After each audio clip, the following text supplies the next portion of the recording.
अस्सलामुअलैकुम, क्या हाल है।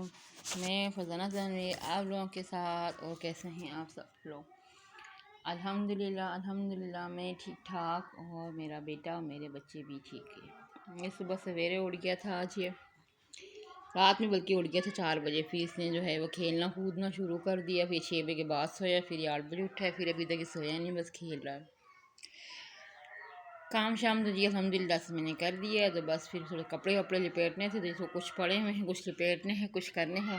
टाइम नहीं मिल पाया। लाइट का बड़ा मसला है, सर्दियों में भी इतनी लाइट जाती है, मुझे समझ नहीं आता कि ये लोग सर्दियों में तो कम से कम लाइट ना बंद किया कर। जब समझ आती है गर्मियों में, समझ आती है कि ये एसियाँ चलती हैं, पानी का इस्तेमाल ज़्यादा। गर्मियों में तो पानी भी कम, हर चीज़ कम।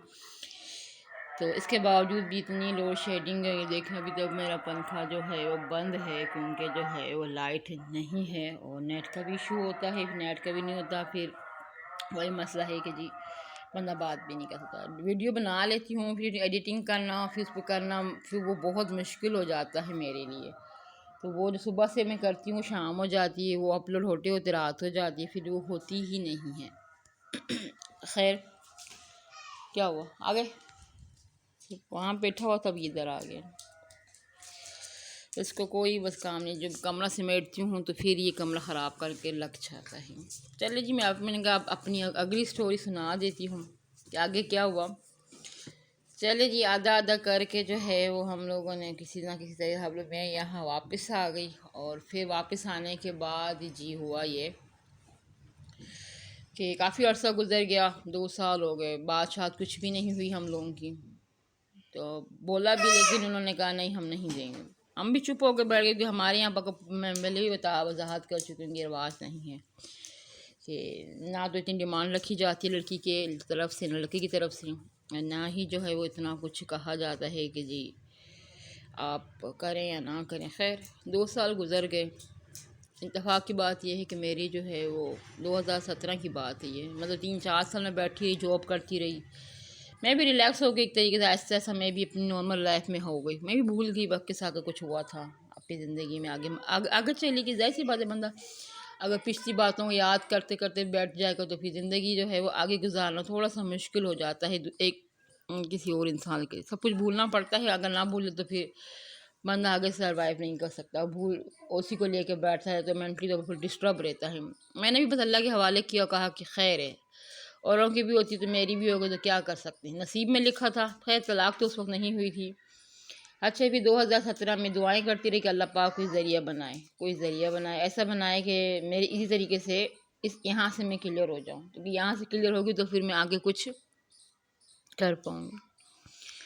रमज़ान था ये, बस नॉर्मल जैसे होता है, कुछ भी नहीं। ईद हो गई, छोटी ईद थी, बकरा छोटी ईद, हाँ छोटी ईद थी। और ये 2017 की बात है कि जी मेरे अब्बू को जो है वो, मेरे अब्बू की किस तरीके से डेथ हुई मैं अब इसके बारे में बताऊंगी। इसके बाद ही मैंने फिर अपना केस जो है वो दायर किया था। तो 2000 मतलब ये कि एक तो ईद का पहला दिन था, हम लोग बड़े खुश थे क्योंकि वो फर्स्ट ईद थी कि हम लोगों ने सब बहन भाइयों ने जो है वो अपने कपड़े बनाए थे। अम्मी ने इत्तेफाक से, अब्बू नहीं बनाया, अम्मी नहीं बनाया। ऐसा होता था कि हम लोग ही बन जाते थे, अम्मी अब्बू के नहीं बनते थे। वो लोग करते भी नहीं थे क्योंकि सबसे पहले औलाद ही इनके लिए इम्पोर्टेंट थी। और हम सबसे पहले इम्पोर्टेंट है, भाई मैं और मेरी बहन। तो वो ये हुआ कि जी उन्होंने कहा मेरे ना दर्द है ना लेफ़्ट साइड में, ये वो तो क्या पता नहीं। अब उन्होंने कहा गैस वेस हो गई होगी, जैसे ज़ाहिर सी बात इतना अरसा हो गया। तो ये पहले से अब्बू को इशू भी था कि हाँ हो सकता है। दवाइयाँ शवाइयाँ ली लेकिन थोड़ा बहुत आराम है, फिर फ़र्क नहीं है। वो दर्द जो है वो लेफ़्ट साइड पे बढ़ता ही चला गया, बढ़ता ही चला गया। अब्बू ने जो है वो लापरवाही की, हमने भी की, क्योंकि हमें पता था नॉर्मल सी बात है, हमने भी इशू नहीं लिया अपनी। लेकिन अब उनकी ज़िंदगी थी इतनी, तो अब वो तो अब अल्लाह जानता था, हमें तो पता नहीं, हर किसी को पता तो नहीं होता। इसके बाद जी ये हुआ कि मेरे अच्छा जी हुआ ईद का तीसरा दिन था, तो हमने कहीं जाना था। और मेरे अब्बू ने जो है वो, अब्बू भी सो गए। अब्बू ने कहा दर्द है, दिल नहीं कर रहा कुछ भी खाने को, दर्द मेरा बढ़ता जा रहा है ना। अम्मी ने कहा डॉक्टर के पास, उसने कहा नहीं आराम कर लेता, सो के उठूँगा तो फिर जो है वो मैं चला जाऊँगा। उनको इतनी बेचैनी थी, नींद कितनी बेचैनी कि वो सो नहीं सके। और 3 साढ़े 3 का टाइम है। तो मैं नीचे थी क्योंकि मेरी बहन नीचे रहती थी, हम लोग ऊपर रहते। हमारे 2 ही पोर्शन थे, ऊपर नीचे। तो वो नीचे रहती, तो हमने कहीं जाना था, तो ईद का तीसरा दिन था, तो हमने कहा चलो तैयारी कर लेते, कपड़े वपड़े निकाल लेते हैं। तो वहाँ ऊपर से आवाज़ आई कि अब्बू ने जो है मुझे बुलाया है, उसने कहा कि जी उसको फरजाना को बोलो मुझे जो है वो डॉक्टर के पास ले जाए, मेरी तबीयत ठीक नहीं है। तो मैंने कहा अब्बू हमने तो कहीं जाना था। अम्मी ने कहा जल्दी जल्दी बस होकर वापस आ जाओ, फिर जो है ना चले जाना। मैंने कहा अच्छा ठीक है। मैं बस फटाफट अबाया शबाया पहना, फिर अब्बू ने बस गुस्सा किया, मुझे कहा कि बोतल बोतल पानी की ले लो कि जो है वो। मैंने कहा भी, मैंने कहा अम्मी मैं अकेली तो नहीं जा सकती, मेरे साथ किसी और कोई भेजें, जैसे भाई है। तो अम्मी ने कहा भाई सो रहा तभी तुम चली जाओ। मैंने कहा ठीक है। अबू भी फटाफट स्पीड से जो है वो सीढ़ियाँ उतर के जो है वो गली में आ गए। मैं भी पीछे से अबाया पहन के बोतल ली, पानी के पैसे वैसे लिए, मोबाइल शोबाइल जो भी थी उठाया और मैं निकल गई। अभी मैं आधे पे भी नहीं पहुंची थी कि मेरे अबू गली क्रॉस कर चुके थे। वहाँ पहुँचे हैं तो जी अभी रक्षा भी नहीं मिला, फटाफट रक्षा करवाया। तो रक्षा करवाने के बाद जी हुआ क्या कि अब वो बताने से इतना मैं वो करती हूँ कि इतना दिल दुखता है, इतना दिल दुखता है कि बंदा बस क्या करे, कि पता नहीं चला ज़िंदगी का। हम लोग बस अब्बू ने रक्षा रोका है, उसने कहा, हमने कहा यहाँ जाना हॉस्पिटल, हमारे करीब एक हॉस्पिटल था। हमने फिलहाल ईद की थी, छुट्टियाँ थी, फिर इमरजेंसी ही थी। हम लोग उनको जो है वो फटाफट में उनको हॉस्पिटल लेके जाते। बस अभी रक्षा में बैठे हो हम, अभी बस रक्षा स्टार्ट ही हुआ कि हम लोग निकले। 2 मिनट का रास्ता में, एक गली से दूसरी गली तक का जो डिस्टेंस था कि हम लोग वहाँ पहुँचे हैं, तो मेरे अब्बू ने जो है अपना सर मेरे कंधे पे रख दिया। मैं समझी कि शायद जो है वो उनको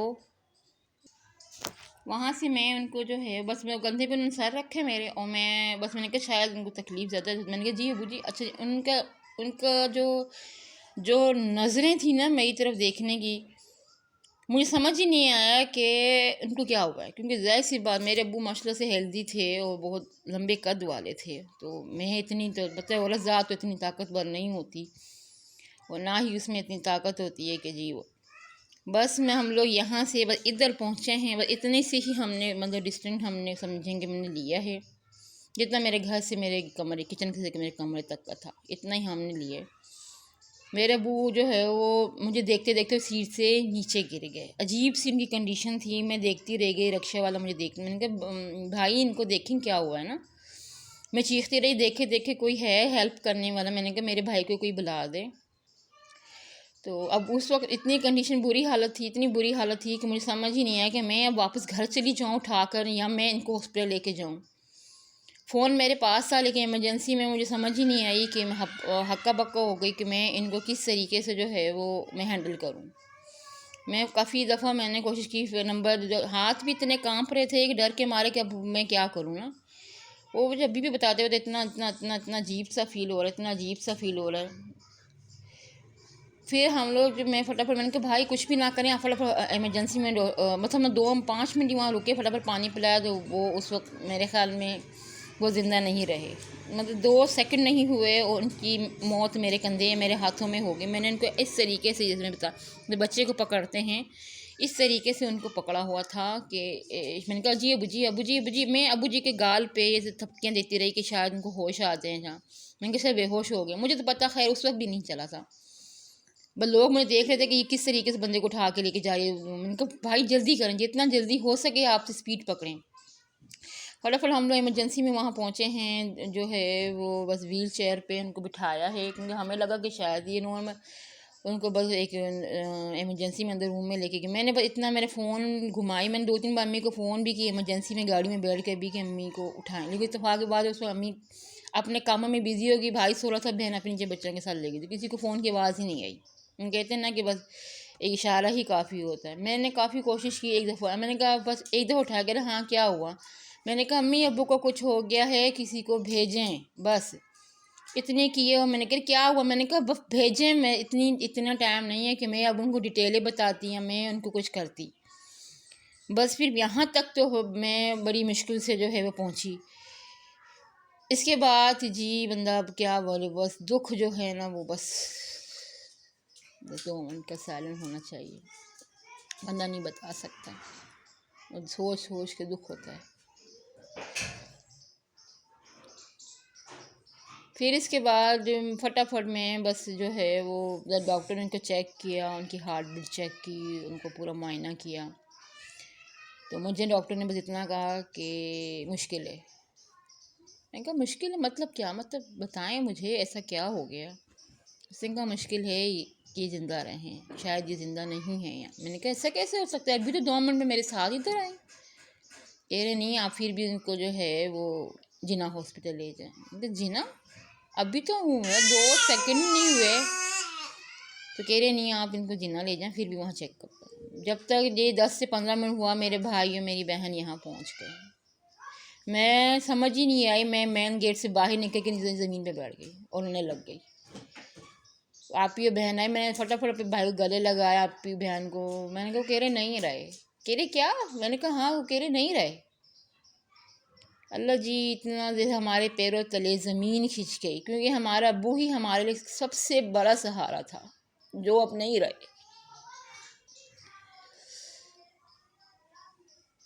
क्योंकि सपोर्ट के लिए सबसे ज़्यादा ज़रूरत हमें उसकी ही थी, और हमारे पास पीछे पता था कि कोई भी नहीं है हमारे पीछे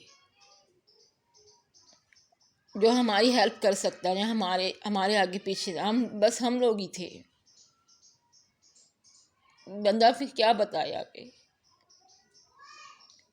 बस फिर वहाँ से फटाफट उन्होंने कहा, मैं भाई को बुलाया इमरजेंसी में। उन्होंने कहा कि रक्षा करवाएं, और रक्षा करवा के हम लोग जो है वो, उन्होंने कहा मैं एम्बुलेंस करवाएं। हम लोगों ने एम्बुलेंस करवाई फटाफट।